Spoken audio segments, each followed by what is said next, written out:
这样说弟弟妹妹会伤心的，弟弟妹妹一伤心就不愿意出来了，那样阿爹会更疼的。威尔难道不喜欢弟弟妹妹吗？想到继续待在这里只会让孩子一直放松不下来，蓝曦臣一边说一边带着蓝卫往院外走。蓝卫的小眉头皱了起来，过了半晌，答道喜欢。说完看了蓝曦臣一眼，又说可是，阿爹好疼。蓝曦臣笑了一下，柔声道威尔喜欢，你阿爹会很高兴的，然后就不怕疼了。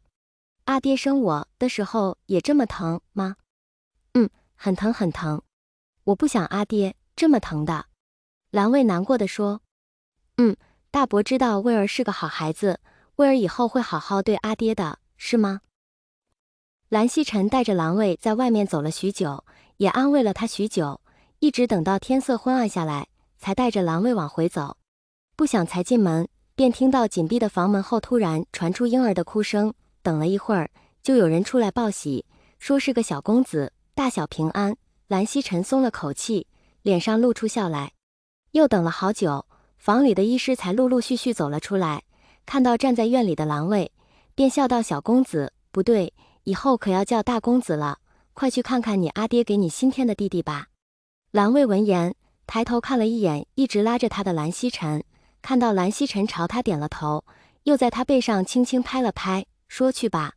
蓝卫这才走了过去，到了门口，然后又往里走了几步，就看见他的阿爹躺在床上，略显苍白的脸上带着淡淡的笑意，正微微侧身看着紧挨在他身边的一个小小布包。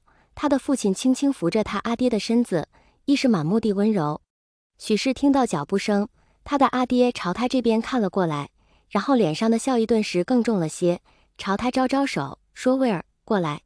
那声音像是完全提不起力气，让他想起燃尽的炉中飘出的最后一缕青烟，不一会儿就在空中消散了。蓝卫从没听过魏无羡这样和他说话，听话的走过去，之前哭得太厉害，到现在眼眶还是红的，说话也带着浓浓的鼻音，看着魏无羡，张口唤了声阿爹。他刚才站得远，看得不太清楚，现在走得近了，便愈发看得出魏无羡的虚弱。蓝卫一下子没忍住，眼泪又掉了下来，问阿爹，你还疼吗？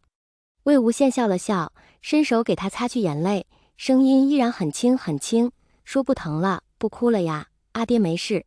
他的阿爹声音轻飘飘的，笑容轻飘飘的，给他擦眼泪的手落在脸上时的感觉也是轻飘飘的。蓝卫看着他，用力的点头，眼泪却控制不住，掉得愈发凶了。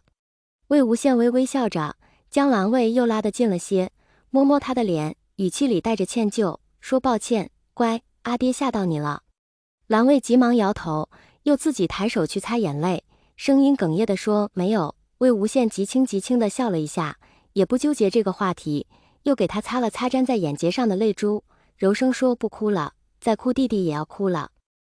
蓝卫这才止住了哭，低头往魏无羡身边的襁褓看去，极其认真地盯着那个红彤彤皱巴巴的小脸蛋看，然后便听魏无羡说道弟弟现在还不太好看，等再过几天就好了。看蓝卫头也不抬的点头，他便又轻声问喜欢弟弟吗？蓝卫立马点头，抬头看着魏无羡说喜欢。魏无羡还要再说，却突然看到留下观察的医师又走了进来，说是要带孩子出去照顾，让魏无羡好好休息，便将孩子抱走了，还让蓝卫也跟了出去。